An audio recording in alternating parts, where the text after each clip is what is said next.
Back to my channel. নমস্কার বন্ধুরা, সবাই কেমন আছো? আশা করি সবাই অনেক অনেক ভালো আছো। আমিও ভালো আছি। আমার নতুন একটা ভিডিওতে তোমাদের জানাই স্বাগত।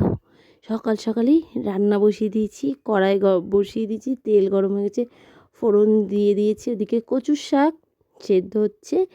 এবার আমি লাল লাল করে আলুগুলো ভেজে নেব। চলো আলুগুলো ভাজি। আর এখানে মশলার জন্য সব রেডি করছি।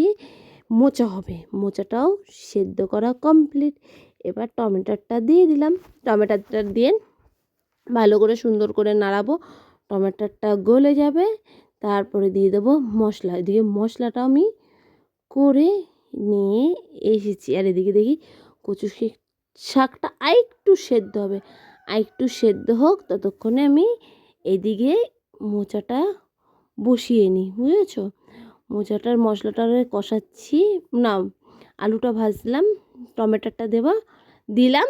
এবার দেব মশলাটা ভালো করে কষিয়ে নিয়ে তারপরে কী করবো বলো তো, মোচাটা দিয়ে দেবো, তাহলে ভালো হবে। এবার মোচাটা হতে অনেক টাইম লাগে, মোচা হতেও টাইম লাগে, কচু শাকটা হতে টাইম লাগে। এই যে আমি একটু হলুদ দিয়ে দিলাম, লবণ দিয়ে দিলাম। এই দেখো মশলাটা সুন্দর করে কষাবো, যখন তেল ছেড়ে আসবে তারপরে দেব মোচা। এই দেখো তেলটা ছেড়ে এসেছে, তারপরে দিলাম মোচা। এবার মোচাটা দিয়ে অনেকক্ষণ লাগবে। এই মোচা হতে হতে ওইদিকে আমার কচু শাকটা সেদ্ধ হয়ে গেছে। কচু শাকটার জল ঝরাতে নিয়ে যাব। এই যে কচু শাকটা নিয়ে এসেছি, এখানটাই জলটা ঝরায়। উফ কি গরম গো, খুব ছ্যাঁকা লাগে। আর কচু শাক হতেও প্রচুর টাইম লাগে। কচু শাক কী দিয়ে করবো বলো তো, ইলিশ মাছের মাথা দিয়ে, দেখেছো ছ্যাঁকা খেলাম। চলো এবার হাঁড়িটা ধুয়ে নিয়ে ঘরে যাই, আর এটা জলটা ঝরুক, ততক্ষণে মোচাটা যেয়ে নাড়ায়, নালে তলায় লেগে যাবে, পুড়ে যাবে। এই দেখো কচু শাকটা নিয়ে এসেছি, মোচাটা হয়ে গেছে। এবার ওই পাশে কড়াই বসিয়ে দিচ্ছি, একদিকে মোচা একদিকে কচুর শাক হতে থাক, কেন দুটো হতেই টাইম লাগে, যেন দুই পাশে দুই কড়াইয়ে বসিয়ে দিয়েছি। একটা পরিষ্কার কড়াই, একটা কালো কড়াই। তোমরা কিন্তু বাজে কমেন্ট করবা না। চলো ঝটপট করে রান্না বান্না করে নিই, সঙ্গে থাকো, দেখতে থাকো, আশা করি ভালো লাগবে। কচু শাকে লবণ দিলাম, হলুদ দিলাম। এবার কচু শাকটা কী দিয়ে করবো বলো তো, ইলিশ মাছের মাথা দিয়ে। কচু শাক কিন্তু ইলিশ মাছের মাথা দিয়ে কিন্তু বেশি সুন্দর লাগে। আবার অনেকক্ষণ পরে কিন্তু আমি ভিডিও অন করেছি। এই যে কচু শাকটা আমার হয়ে গেছে। এইখানে যে ছোট্ট মাছের ঝাল করেছি, সেটা আর দেখানো হয়নি। আর এখানে আছে কালকের একটু বাসি তরকারি, আর এই যে মোচা। এত কিছু রান্না হয়ে গেল। চলো এবার এগুলো সুন্দর করে ঢেকে গুছিয়ে রাখি, নাহলে যে বিড়ালের উৎপাত, বিড়াল এসে নাহলে ফেলে মুখ দিয়ে দেবে। আর এখানে সব রেখে দিয়ে গেলাম। আর এই দেখো আমাদের কেনা হয়েছে কি বলতো, রাইস কুকার। অ্যাকচুয়ালি এটা বাড়ির জন্য না, এটা হচ্ছে ভাই নিয়ে যাবে, তাও আজকে প্রথম দিন একটাই ভাত করা হলো। চলো এবার রান্নাঘরে যাই। রান্নাঘরে আসলাম, এই যে মাংস রান্না হবে বলে সব কিছু গুছিয়ে নিয়েছি, মাংসতে যা যা লাগে। এবার মাংসটাও ধুতে হবে, এখানটায় গুছাতে হবে। এখানটায় কী অবস্থা। আবার বাইরে চলো, দেখো বাইরে আবার কী করছে, দেখেছো? আবার রুই মাছ রাখলো, এটা কালকের জন্য, এটা আজকে আর করা হবে না। চলো এবার যাই রান্নাঘরে। রান্নাঘরে চলে আসলাম, এই যে লাল লাল করে আলুগুলো ভেজে বললাম, মশলা করে নিয়ে এসেছি। এখানে আবার আলুটা ভেজে কি করব, আলুটা ভেজে নিয়ে এই যে 3 পিস মাছ ভাজা করব। কেন আমার মেজো দেওয়ার হচ্ছে মাংস খায় না, মাংসের ছোঁয়াও খায় না, এর জন্য আগে মাছটা ভেজে রাখছি ওর জন্য। চুনো মাছ তো আছেই, ছোটো মাছ রান্না করা, বড়ো মাছ যতক্ষণ রাখাই হলো, তাহলে এটাও ভাজা করে নিই। চলো মাছ ভাজা কমপ্লিট। এবার আমি কী করবো, ঝাঁক পড়ে যাচ্ছে, ফোড়ন দিয়ে দিয়েছি, তেজপাতা, জিরে আর শুকনো লঙ্কা মাংস করার জন্য। এখন পেঁয়াজগুলো লাল লাল করে ভেজে নেবো। আর মুরগিগুলো এত ডাকে না, কীভাবে কথা বলবো ধারণা। চলো মাংসটা এবার করতে থাকি। মাংসটা বসিয়ে দিয়ে এইদিকে টুকিটাকি অনেক কাজ আছে, ঘর ঝাড় দেওয়া আছে, ঘরগুলো ঝাঁটপাট দিয়ে, আর ওদিকে সকালবেলা জামা কাপড় ভিজিয়েছি, সেই জামা কাপড়গুলো কাচতে হবে। কখন কাচি, এখন যেন কটা বাজে, এখন 1:30 না 1:45 বাজে। তাহলে আমার এখনও রান্না শেষ হলো না, তাহলে আমি জামা প্যান্ট কখন কাচি, দেখি কখন কাছে, ওই দেখো ওই দিকে আবার আমার দাদার ছেলে, আবার দাদা এসছে ঘরটা ঝাড় দিতে দিতে। চলো ঘরগুলো, এবার ঘরগুলো ভালো করে ঝাড় দিই, ঝাড় দিয়ে নিয়ে ওইদিকে জামা প্যান্ট কাচতে যেতে হবে। এই দেখো আমার দাদার ছেলে আমার পাশেই আছে, চলো এবার জামা প্যান্টগুলো কাচি। ওদিকে মাংস রান্না হয়ে গেছে, আর মাংসটা দেখাতে পারলাম না, সঙ্গে থাকো দেখতে থাকো ব্লগটা, আশা করি তোমাদের অনেক ভালো লাগবে। সব কাজ সেরে এই যে একটু শুতে আসলাম। আজকে হচ্ছে রবিবার, কাজে যাওয়ার নেই, ছুটি আছে। দাদা এসেছিলো, দাদার ছেলে এসেছিলো, ওরাও চলে গেল। একটু আধ ঘন্টা 1.5 ঘন্টা মতন ঘুমাই, ঘুম থেকে উঠে যাব শাড়ি কাচতে দিতে। তাহলে চলো ঘুম থেকে উঠে তোমাদের সাথে দেখা হচ্ছে। একটা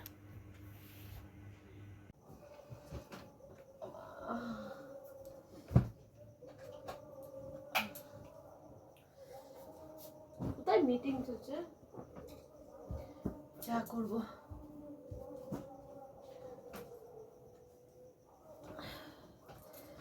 বাজে কটা জানো, এখন বাজে 6:45।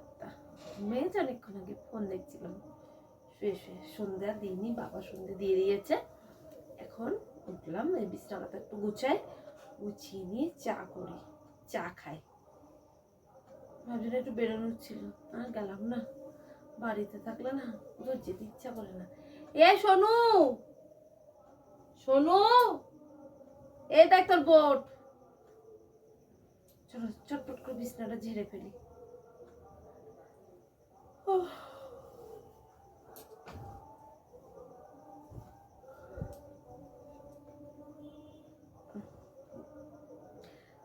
দুদিন বৃষ্টি হয়েছে না, বৃষ্টির জন্য ওয়েদারটা কি সুন্দর ঠান্ডা ঠান্ডা রয়েছে, ভালো লাগছে ওয়েদারটা।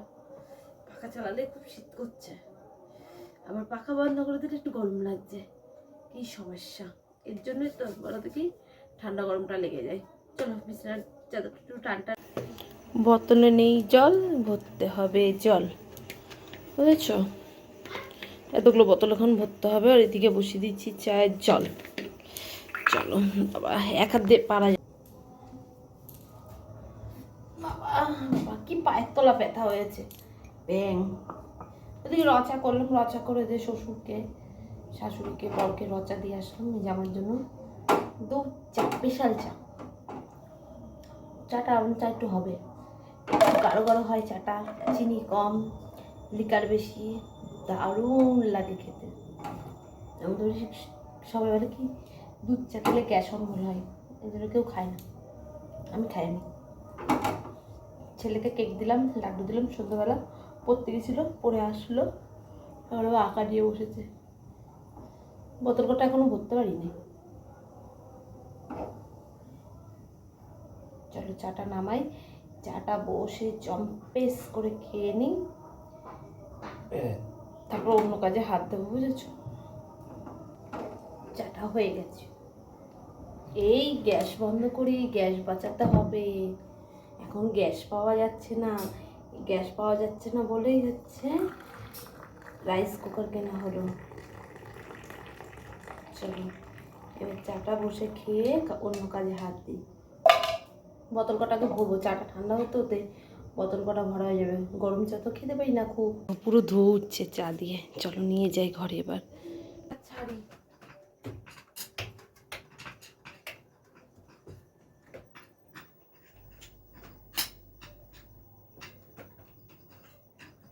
টিভি দেখবো, চা খাবো, মেশিনে বসবো। এই তোমার চা মনে দিয়ে গেছি না,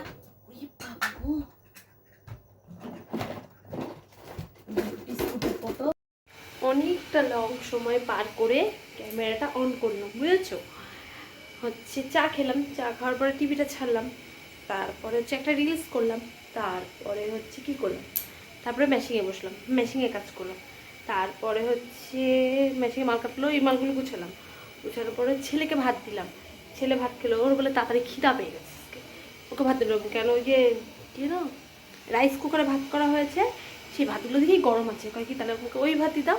এখন আমি রাত্রেবেলা বসিয়েছি হচ্ছে গ্যাসে ভাত, অ্যাকচুয়ালি হচ্ছে রাইস কুকারটা ভাই নিয়ে যাবে, তাই আজকে রান্না করে দেখলাম 2বার।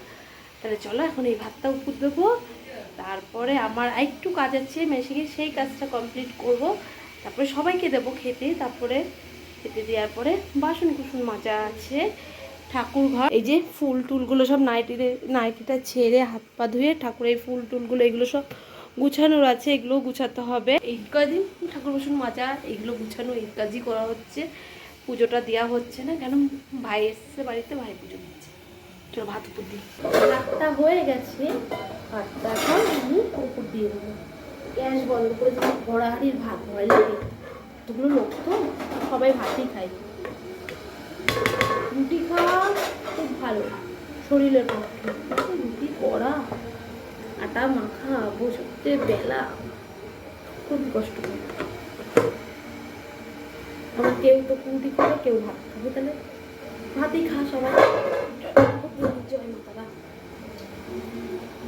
আগে ভাত উপর দিতে পারতাম না, এখন এত বড় বড় হাঁড়ি উপর দিয়ে দিই। আচ্ছা বন্ধুরা, ভিডিওটা তাহলে এখানে এন্ড করে দিচ্ছি। আজকের ভিডিওটা কেমন লাগলো অবশ্যই তোমরা কমেন্টের মাধ্যমে জানাবে। তাহলে এখানেই টাটা, সবাই সুস্থ থেকো, ভালো থেকো। আমায় মনে রাখো, মেশিনের আওয়াজ শুনতে পাচ্ছ না কি জানি না, ঘরে মেশিন চলছে তো।